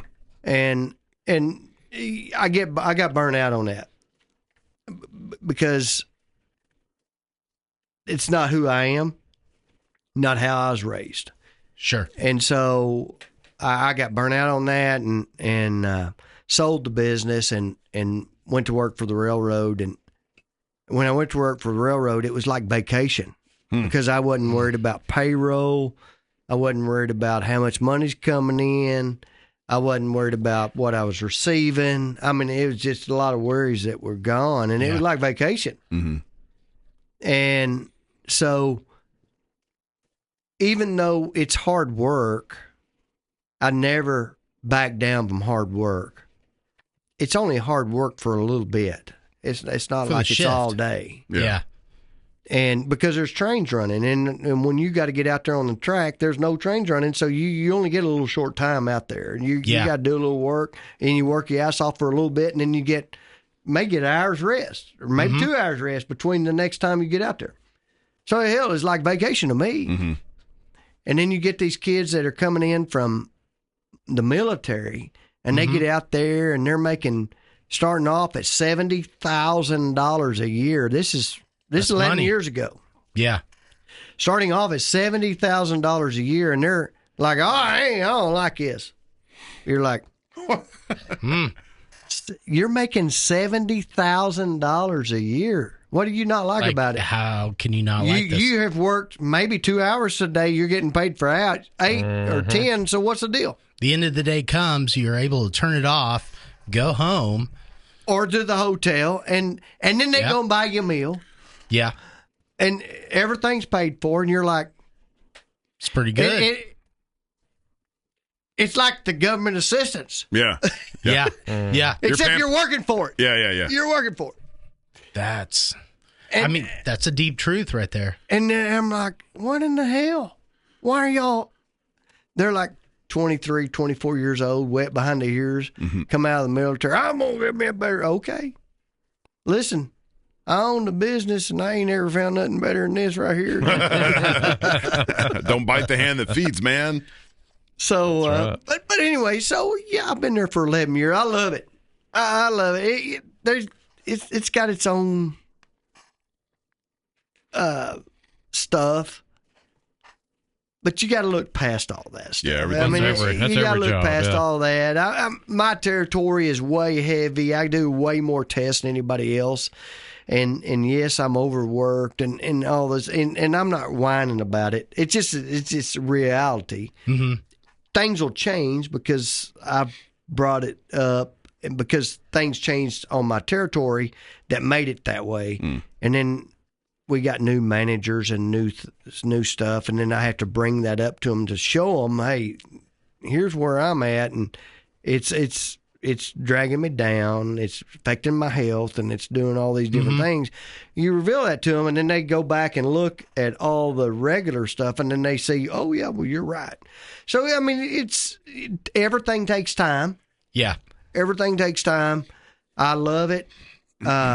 It's still like vacation. Yeah. I work for myself. I got my computer in my truck. I have an office, but I don't hardly ever go to it, other than to warm my lunch up. You're out in the field. Yeah, I'm out in the field 100% of the time. Yeah, 100% of the time, and I don't have to deal with people other than when I'm fixing something at a crossing and people are honking at me and flipping me off, and so. But it's got to be a little rough. I don't give a shit about that. Yeah. Okay. So I had the chief of police and the fire chief in Saginaw. I had some stuff down and they came up to me and they said, when can you get this up? And I said, well, I have procedures just like you have procedures. So if you want to pay me $1 million, I'll get it up right now. But other than that, I'm going to wait on my procedure. And they said, oh, no, you can go over your procedure. And I said, all right.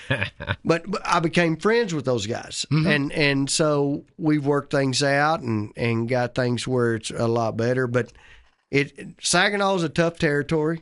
I have Saginaw territory. It's very tough, but I love it. Why is it tough? It's tough because it's grown too fast. Well, people don't know how to drive through Saginaw. Okay. And there's crossings everywhere. Yes. And then there's there's two railroads. There's Union Pacific and BNSF.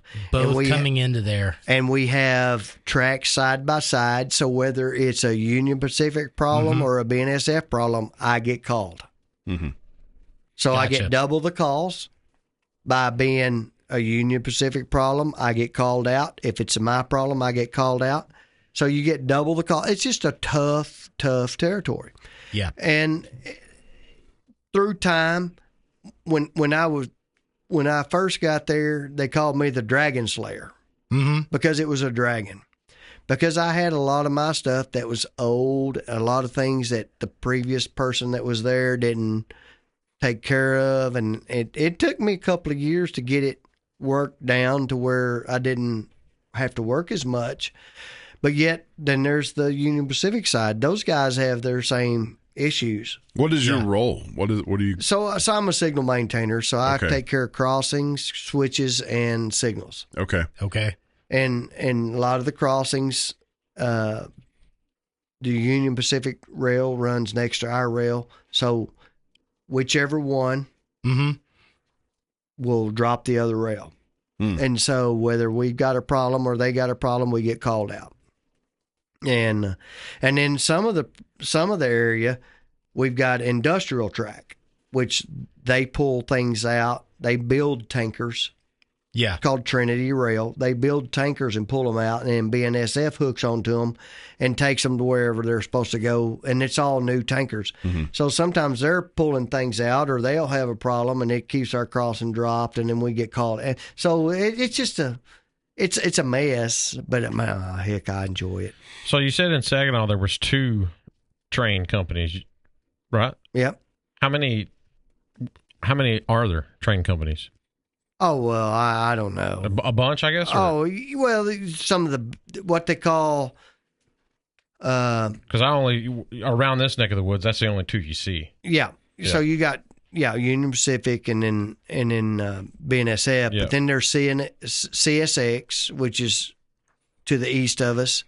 There's Canadian Northern, and then there's like 6 or 7 what they call Class 1. Most of them are up north and over east. What's that? Does Class 1 just mean the biggest ones? They're the biggest ones. They have the most mileage of track of rail. Okay. We've got 40,000 miles of rail. So in that who is the biggest? There's got to be one, right? Or no? I don't know if it's Union Pacific or us. Yeah. It's either UP or one of those two though. Are is the probably biggest. the biggest. Okay. Yeah. And that's how you determine who the biggest is by mileage. Who has by miles of track? Oh, okay. Mm-hmm. And here's what's crazy is BNSF will run on the Union Pacific rail, and UP will run on our rail. How they work all that out? Who knows? Because there's maintenance on that rail. So it costs UP so much to run on our rail, and it costs us so much to run on their rail. Probably the same. I don't know. Yeah. Because all of our contracts basically equal about the same. All right, let me ask you this. So in the world of AI, just with my non-railroad brain, if I'm thinking of a thing that I think would 100% be the easiest thing, just a chunk of AI into it, a train would be one of those. Well... are there any out there, and is there any talkings on making a fully automated? Because don't they have like in New York where it's underground Subway? Don't they have subways that are all computer generated? It's just the computer tells it where to go. I don't know. I don't know, but I don't know why they wouldn't. I know in Chicago, all public transit has to have a human operator in it. That's probably is it because just of for an old where it hits the off button? Could be, yes. Because to me, you would think a train could be one of the. It's on a rail. It's not going anywhere but that way. Yeah. Yeah. You would think it would be very easily to make that. You would think so. I drive in a car that can actually drive me home. And it goes anywhere. But a train, just once, it's just going one direction. It's just going to go where you tell it to. Surely. You would think that would be. So my question was, is there any out there? And is it been talking? Is it a thing coming or? That's where they're headed. That's where they want to go. course, the unions fight all that because then you're taking Jobs. jobs away. But that's where it's headed. There is some things like when an engineer's on the train and he can see like a car that's across the track, there's nothing to be able to see that. So he can throw it in emergency and start blowing the horn and maybe save somebody. Mm-hmm.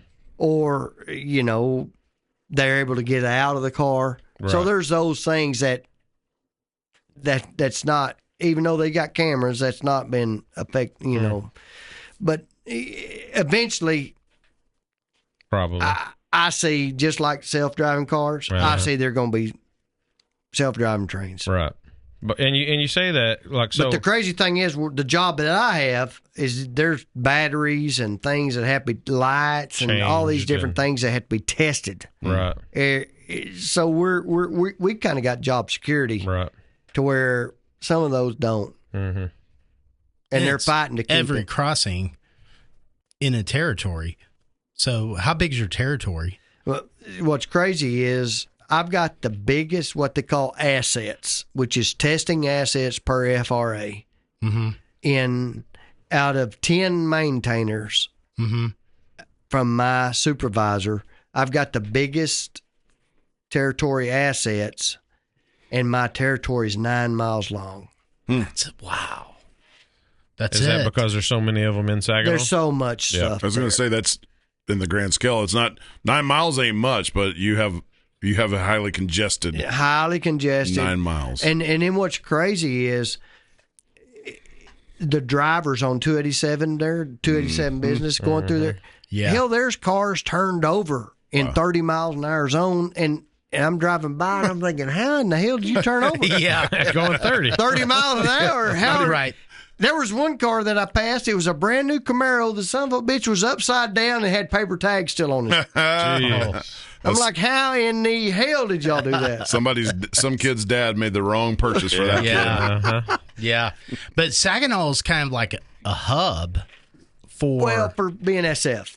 Yeah, yeah, because we got Saginaw Yard, and then there's a place called North Yard. It's only a couple miles south of Saginaw there. But it's all sorts of rail going in and out. North Yard, what we call North Yard, is the beginning of what we call the Wichita Falls sub, which is what comes through Decatur. Okay. Goes all the way up through Decatur, it goes all the way into California. Yeah. The train that rolls by your house. That's Wichita Falls sub. Okay. Yep.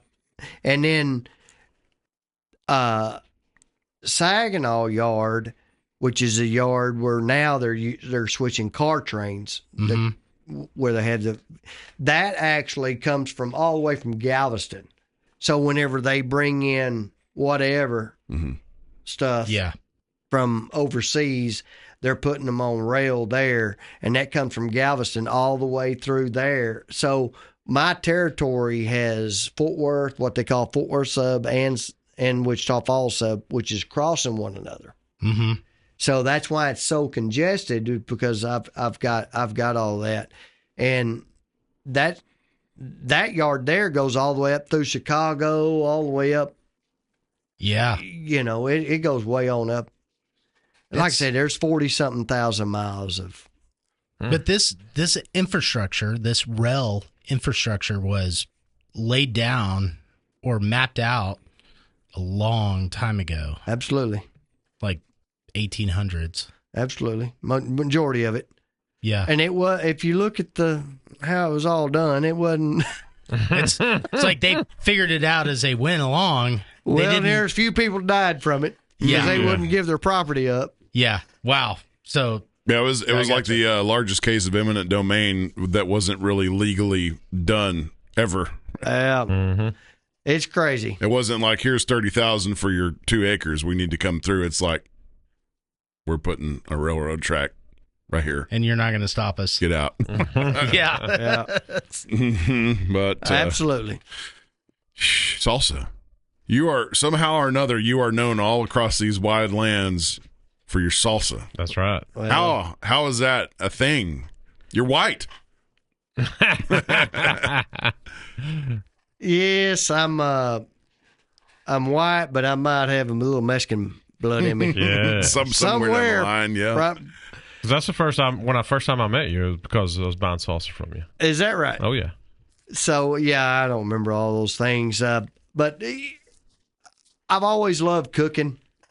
My dad was a gardener. Mm-hmm. I grew up on a garden, and from 6 years old, I'd go help my dad during the summers. You know, we all grew up working shit like that. Yeah. I'd go help my dad in the summers. Well, maybe not all of us. I mean, South Lake over here might not have had to work in the garden.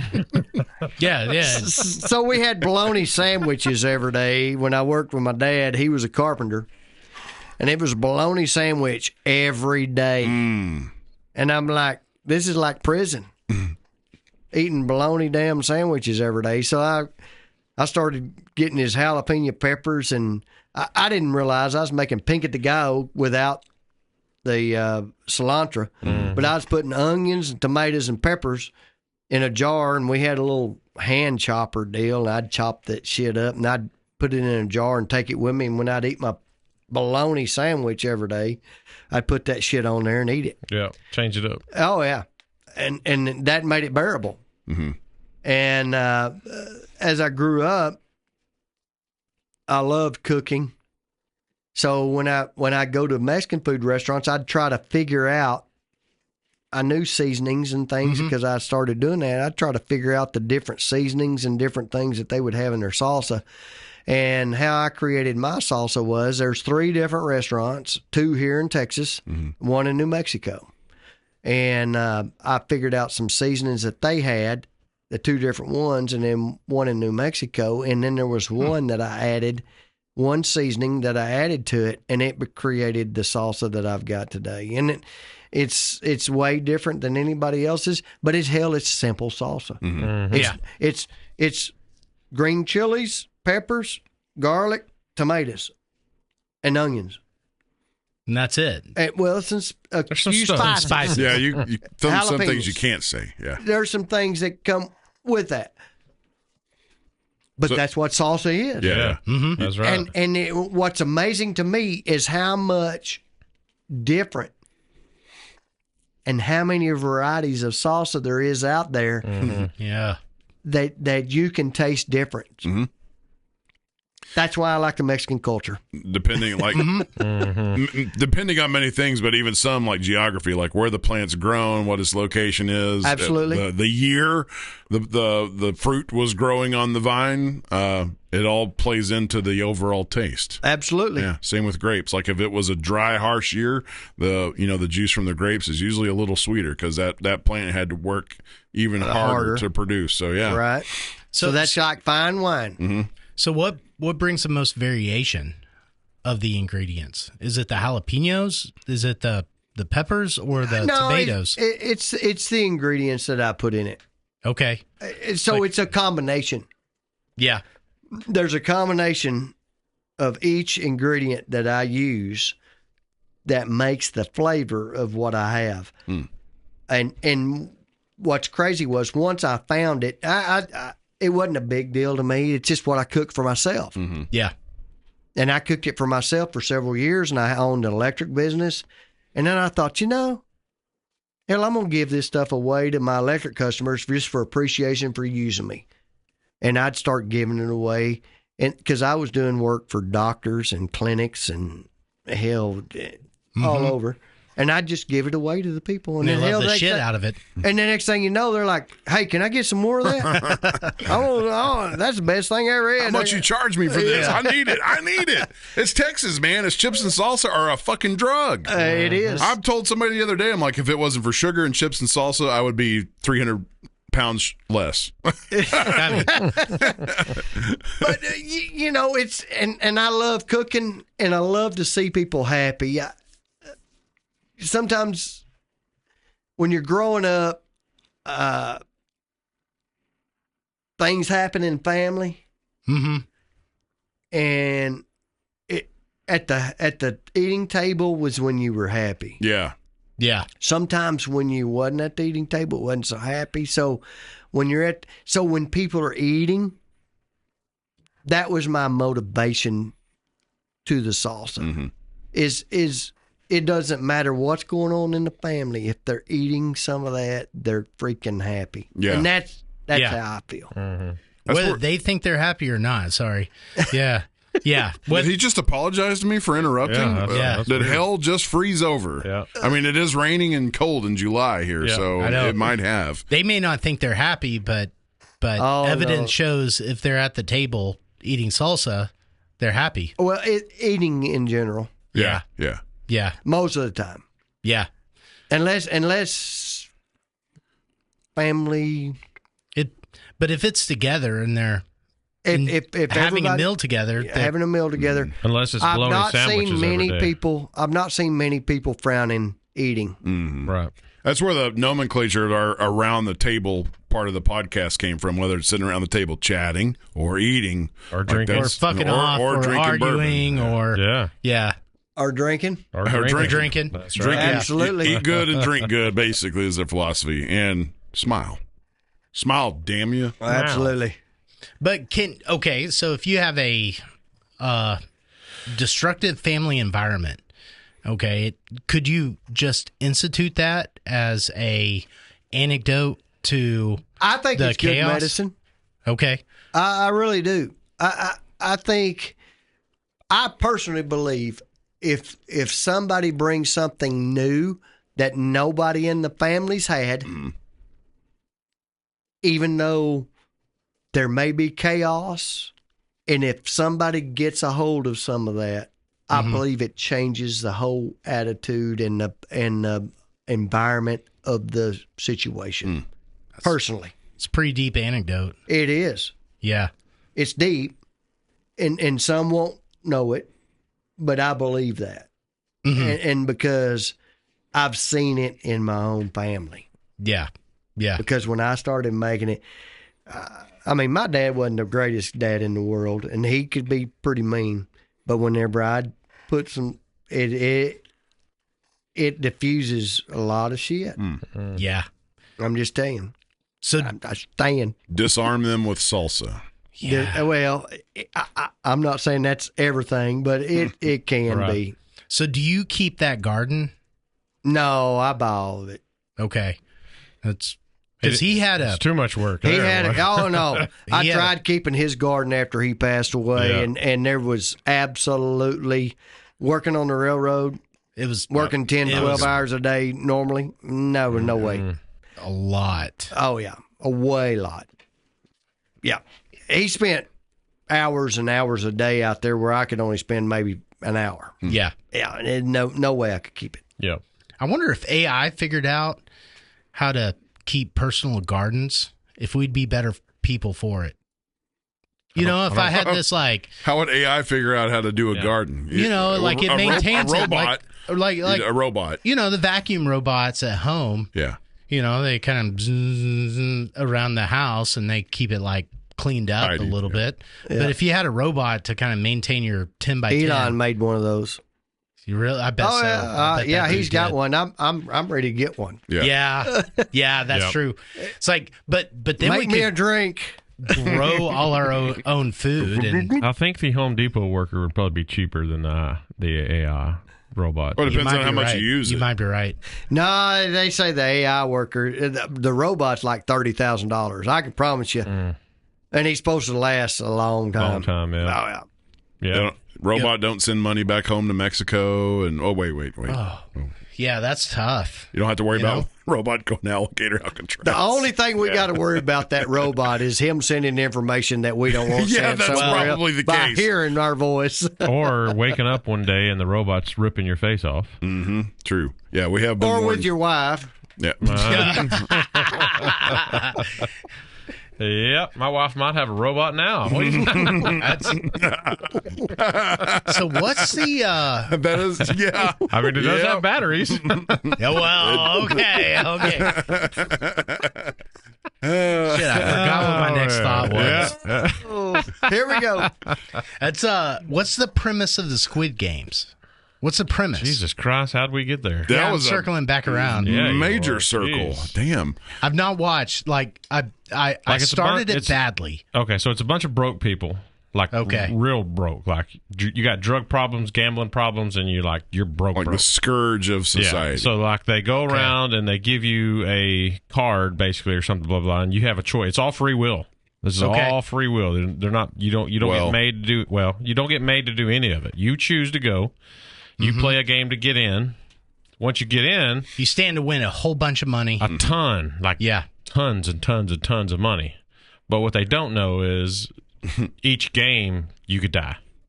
Or no, not you could. Most likely you will die. Well, it's a could. You could win. Yeah.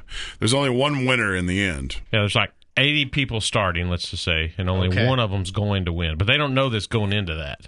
They find out on game number 1. However, after game number 1 happens and a whole lot of people die, they get to hold an election in between rounds to continue on or just get the heck out of here. Split the money with everybody that's left and get out. And greed. So that's the whole democracy. Point of this movie is greed wins every time. It sounds like to me this is not only a fishtail, this is like donuts in the parking lot. Oh, well, what is that? By him going to this. Yeah. We're at. Yes. Like donuts in the parking lot. This is what we do. This is what we do. Yeah, we rabbit hole a lot. I'm catching your drift, but I'm like, hold on. We're in donuts right now. Yeah, we were talking about salsa. We're I'm professionals. hanging on to the bumper. Yeah, we're professionals. Yeah, salsa to Squid Game. We are not professional. And I'm hanging on to the bumper. Yeah. So salsa for you literally started out, unlike most of us, it started out as a hold on a second. Started out for you up, kiddo? As a child. Yes. And not on a burrito or taco. It started as a child in the garden on a bologna sandwich. Yeah, for sure that's the first time I've ever heard that. Absolutely. Yeah. And never have I put salsa on a bologna sandwich. Me neither, but I'm thinking about it. I know, right? I'm going to go home and do it right now. Oh, yeah. Cook the bologna. Yeah, fried bologna sandwich still one of my favorite. I love it. The only way I eat it now is if it's like inch thick. Thick cut, yeah. And it's sliced long ways, halfway. You know, they buy the slab and they slice it and then they grill it on the grill. There was a black guy that owned a little place down there on Riverside Drive, called it the Bolo Sandwich. And he took Texas toast and he toasted those, and he would barbecue that bologna on a smoker, but he would cut it in half long ways. That way it wouldn't split. Wow. The swell would go on the bottom side, and he would cut those in about inch pieces. Okay. And you put that inch piece on that half slab bologna would fill your Texas bread. Oh, yeah. And then he would dip that in his sauce and then throw it on that Texas toast. Ooh. Oh, my gosh. The Bolo sandwich. And I used to hate bologna until I ate his. Yeah. And then you realize what it could be. Oh, yeah. Yeah. That was even better than the pink at the go that I used to put on mine to choke it down. The midlife crisis food trucks, they got a pretty good bologna sandwich. Yeah, I've not had it. It's not. It don't have salt. I think they just use mustard, but it's pretty good bologna I'm not sandwich. a mustard person other than cooking with it. But yeah. So if you're okay, so what do you besides chips? Right? What do you put salsa on? Everything, dude. We've made. So I've got different kinds of salsa. I've got fire roasted salsa and then regular salsa. So our fire roasted salsa, we would put that on homemade pizza instead of doing pizza sauce. That sounds freaking fantastic. We would put and we've even taken it up to State Street. Hello, State Street. Mm-hmm. Yeah, great place. We've taken it up there to State Street Pizza, took a jar up there and had them put it on a pizza that we've had made for us, and then told them to keep the rest to share with employees. That's a great idea. And it's crazy good. If you make homemade pizza at your house, we got a little pizza oven. It's a little thin deal, and it swirls, and so we make pizza at our house every once in a while. And I'm not a big pizza person, but put that on there and make that crust real crusty, and have that salsa on there, and then put your cheese and. That sounds phenomenal. Oh, it's crazy good. Dang. So it's good on All a lot right, of different we're gonna go ahead and things. shut it down because I'm about to starve no to death joke. now. I know, right? What else? Like you had salsa. What else? Hamburgers. Eggs. So we we've put actually it on eggs a we've lot. actually put Yeah. it in our spaghetti. Instead of the spaghetti sauce, we put the salsa in spaghetti. So anything that has tomato added Anything, to it, yes, will take a salsa better than the tomato. absolutely. That's We're going to have to test that out. Yep. I know. Great. I know. right? Ravioli con salsa. Yeah, seriously. absolutely. Yeah. Seriously. Yeah. Absolutely. It's people. We are just now coming into the where people are experimenting things that they've never experimented before. We're seeing cooking things that Fusion is what they call it. We see ourselves as the product of that revolution. and y'all are. And I'm on the backside looking in and trying to join in on that. Yeah. Because you guys are. Y'all are in that to where y'all are experimenting on things that we never got to see or do, and then y'all are inspirating ideas to the generation behind y'all. Yeah. On And they'll step it up a notch. inevitably. moving it forward. Yeah, hopefully. And helping you moving it forward. Yeah. But yeah, so I mean, it's salsa's not just for chips for damn sure. Hell, I drink it, but Yeah, I know. but it's I mean, hell, you could cook it on a lot of different things. We've marinated meat with it, Yeah. Yeah. like steak, Or like fajita meat. That'd be good. fajita meat. Put that in there, marinate it with it, and then cook the fajita meat, and then whatever you got left over, put on. Oh, Yep. Some friends of ours, the Monzons, they're a family that originally from Mexico, but they had their own little food truck for a little while, and they had 4 different types of salsas. And my Yeah. God, I mean, their food was fantastic, but their salsas were unforgettable. yeah, Like the salsa makes the moment. it is. Yeah. That's how I always rated a Mexican food place, was by their salsa. Same. You could tell. So I have that theory here for, the most prominent food place in Decatur. We all know it. We all love it. But the food, it's not so great. The salsa, I think, is 99% of the reason people The return salsa's there. good, but the chips suck. Do they? Well, You they don't- used you don't to. like They the used to chips? have. They used to cook a spicy salsa, and I'm not for sure if they No, still. you got to order. You got to ask for it. I still do, but But it's sometimes they not- don't have it. And it's not that much more spicy. Okay, so I didn't think so it was. regionally, if you're going out to eat, regionally, I say us, Dallas, Fort Worth, who's got the best salsa that you just can't stop thinking about? Macardo Juarez. Oh, that is refreshing to hear that. That's a name that has been long lost to all. They were one of my main ingredients in my salsa, but because of their salsa. And they serve it warm. Warm. Yeah, buddy. And my salsa you can serve warm, and people don't like warm salsa. Seriously? Listen, warm salsa opens up your tongue, Yeah. your taste buds, and you can taste majority of the flavors. I think it's probably essential. I've not thought to think that, but now that I'm thinking it and you're saying it, I think you're right. Macardo Juarez, man, people sleep on it. And I'm okay with that because, it doesn't have all the spit and polish of all new trendy places. And Which one is that? So now then they're under new ownership, and I was just reading this. uh-oh, No, it's for the better. Yeah, Where's it's- that at? It's the same people. 35 and 28. 28th Street. Yeah, it's right there. Like you, Northeast 28th Street and South 35. Fort Worth, your head. It's been There's the one in OG Arlington there forever. and one there. So the I don't know if people I've that ever been bought there. it was the ones that owned Dos Gringos Okay. eventually. Yeah. Or at one time. So it's some people, they just bought that. That's a Yeah. pretty good place too. And Dos Gringos was Yeah. good. And so I was just reading this like yesterday. It's crazy that you guys bring this up. I was just reading this yesterday. So it's a new group that owns, and they own different Mexican food places. Yeah. And so they've bought Macardo Juarez, and they're going to do some changes there at 28th Street. And, Okay. But Yeah, don't. It's not broke, so don't. I hope they don't fuck it up. and that's what the general manager there was saying is Yeah. they're going to enhance it. Okay. They're going to make some changes like aesthetically, Yeah. but they're not changing recipes. They're not changing how they're cooking the fajitas on the mesquite even grill. aesthetic things like The mesquite grill with the flames and stuff. Yeah, they're the not little changing tortilla that. machine. No, they're not taking but any even of that out. Joe T's, that's where, and this place has 10 times better food than Joe T's. Joe T, and no absolutely. crowds.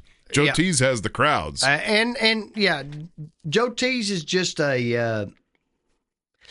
I mean, I don't know how to say it, but TV dinner. Yeah, that's exactly like concession stand food. Yeah, and Mercado, to me, I'm like you. Yeah, Mercado Juarez food is 10 times better. Mm-hmm.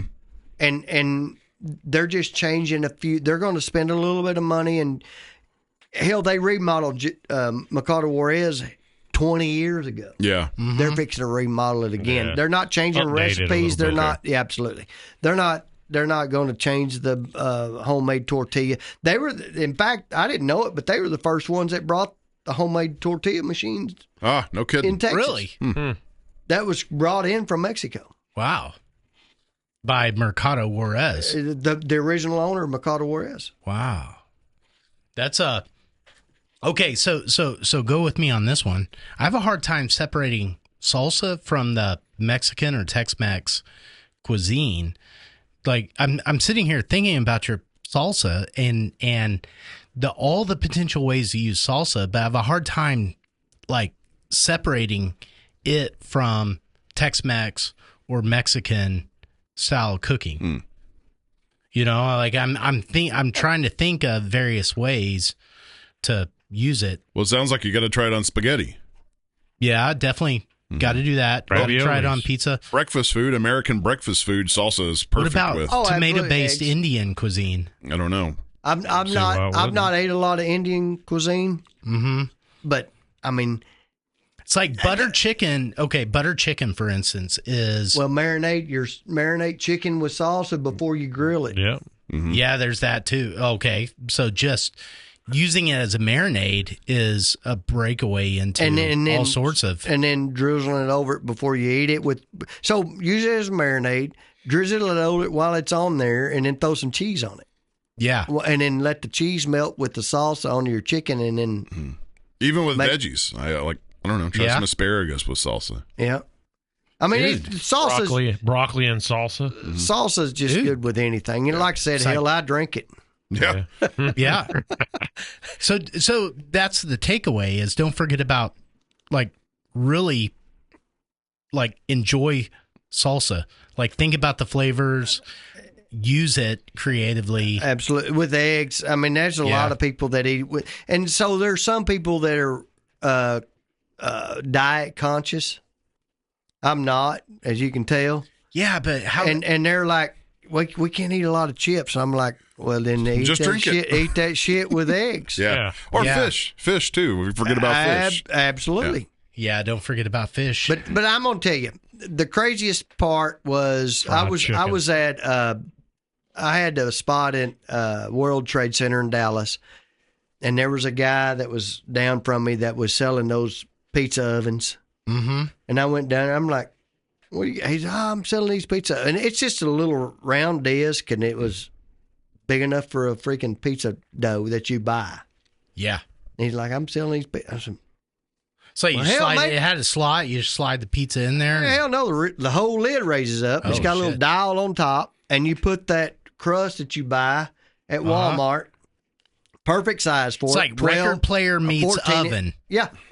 It's like 12-inch or 14-inch pizza. And I said, well, try this dadgum salsa on there. I gave him a jar of my fire roasted salsa, and he throwed it on there. And I said, give that out for samples. Mm. Yeah. He came back. He said, I've sold more dadgum. I've sold more pizza ovens selling with that salsa than I did with. I said, well. Dang. So is that how you got your pizza oven? It makes me want a pizza oven like that. You told him, hey, you're going to need to give me one of those pizza ovens for all that I just sold for you. But listen, no, guys, this has been fun. It's been great. It's been fun, and I love you guys. You guys are doing great. Well, thanks, man. We enjoy I appreciate that. Yeah, we just have fun every time we do it. That's right. Right. Have a freaking blast. I don't think I'm glad I'm not the cream mixed within all this. I'm just mixed with you. I'm not the cream. I don't think we've had an episode where we've done it and been like, well, that sucked. No. We're having a pretty good time still. Yeah. Hopefully that continues because we don't make a cent. Not yet. So we're trying to make that. It costs us money. We don't make anything. It costs us money. I know. Still Austin. Yeah. Still Still Austin. Well, hell, Looking for sponsors. Looking for sponsors still, Austin. Yes, sir. It's good awesome. stuff. Well, Monty, thanks, man. Heck yeah, dude. Thank you, awesome. guys. That's fun. I mean, really, I really appreciate this. It's been a lot of fun. I'm gonna go home I and love all you. Eat that entire We jar love of you salsa too, now. man. And listen, y'all need to come to the reunion grounds on Thursday night. That's the Big Chief night. Okay. That's right. What's going to go down then? Well, Everything. cigars and whiskey for sure. That's right. Okay. At the reunion grounds? At my At your camp. cabin. Okay. Yeah, I think he knows where my cabin is. We'll post a live update from there. That's right. Thursday There you night. go. Yeah, right on. Hopefully we have current weather trends. Absolutely. And not 77 degrees. Oh man. Yep. Can only hope. Great. Absolutely. All right. Good night. Adios. Night. You've been listening to the Whiskey Bros Around the Table.